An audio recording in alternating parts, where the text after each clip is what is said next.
दादीसा का रौब अब उन्हीं पर भारी पड़ने वाला है।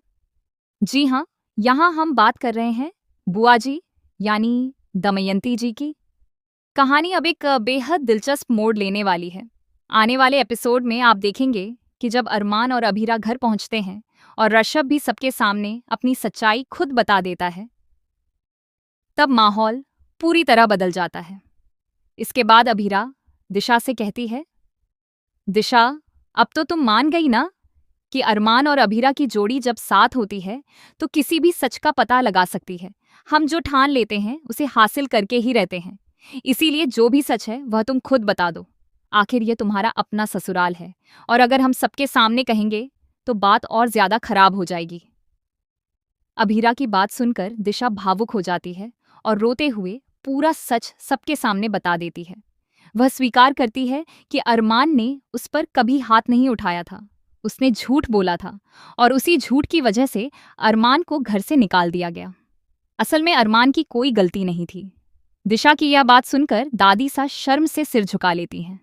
उन्हें एहसास होने लगता है कि उन्होंने अपने ही परिवार और अरमान अभीरा पर भरोसा करने के बजाय गलत लोगों की बातों पर विश्वास किया। तभी दिशा एक और बड़ा खुलासा करती है। वह कहती है कि जो कुछ भी हुआ उसके पीछे दमयंती जी का हाथ था। दिशा बताती है कि बचपन से लेकर आज तक उसकी परवरिश दमयंती जी ने की है। उन्होंने ही उसे पाला पोसा और बड़ा किया। वह हमेशा उसे सिखाती रही हैं कि रिश्तों को कैसे संभालना है और कैसे तोड़ना है।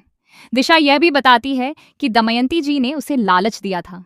उन्होंने कहा था कि अगर अरमान और अभीरा घर छोड़कर चले जाएंगे और तान्या भी कृष से तलाक ले लेगी तो वह घर की इकलौती बहू बन जाएगी। इसके बाद घर की सारी जिम्मेदारियां उसी को सौंप दी जाएंगी।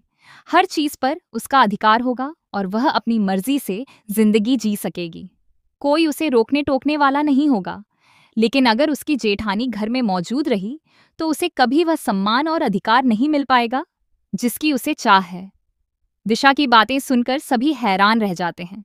तभी अभीरा कहती है, अगर गलती दमयंती जी की थी तब भी तुम्हें ऐसा कदम नहीं उठाना चाहिए था।